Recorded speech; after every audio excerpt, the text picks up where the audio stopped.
நடிகர் சிம்பு தன்னோட போடா போடி திரைப்படத்தை தொடர்ந்து வேற எந்த ஒரு திரைப்படத்திலையும் அவரை ஆன் ஸ்கிரீன்ல காணோம். 3 வருடங்களா இவர் வெறும் திரைப்படங்கள் நடிக்க மட்டுமே செஞ்சுட்டு இருக்காரு. வாலு, வேட்டை மன்னன், இது நம்மாலு இந்த மாதிரியான திரைப்படங்கள்ல.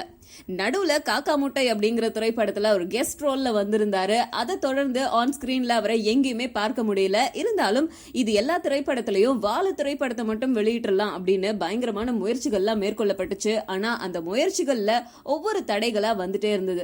அப்படி இப்படின்னு ஏகப்பட்ட தடைகளை தாண்டி ஜூலை 17ஆம் தேதி இந்த திரைப்படத்தை ரிலீஸ் பண்ணலாம் அப்படின்னு முடிவு பண்ணும்போது கோர்ட் இந்த திரைப்படம் வெளியிடுறதுக்கு தடை விதிச்சிருக்கு. அதனால திரும்பவும் 17ஆம் தேதி இந்த திரைப்படத்தை வெளியிடுறதுல சிக்கல் ஏற்பட்டிருக்கு. அண்ட் இதை தொடர்ந்து இந்த விஷயத்தை கேள்விப்பட்டதும் நடிகர் தனுஷ் தன்னோட நண்பரான சிம்புவுக்கு கால் பண்ணி தைரியமா இருக்கிற மாதிரி ஒரு ஆறுதல் சொல்லியிருக்காரு. அது மட்டும் இல்லாம விஜய் டி ராஜேந்தர் இதை தொடர்ந்து ஒரு அறிக்கையும் கொடுத்திருக்காரு. அது என்ன அப்படின்னா, இந்த படத்தை வெளியிடுறது தொடர்பா சில பேர் செஞ்சிருக்க சதியினாலதான் இந்த திரைப்படத்தை வெளியிட முடியாம இருக்க.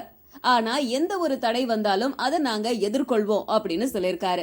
இந்த விஷயத்த சிம்புவும் சப்போர்ட் பண்ணிருக்காரு. அது மட்டும் இல்லாம சிம்பு வேற ஒரு விஷயமும் சொல்லியிருந்தாரு. அது என்னன்னா, நான் ஒரு விஷயத்த மன்னிச்சிடுவேன் ஆனா மறக்க மாட்டேன் அப்படின்னு யாருக்கோ மெசேஜ் சொல்ற மாதிரியே சொல்லியிருந்தாரு.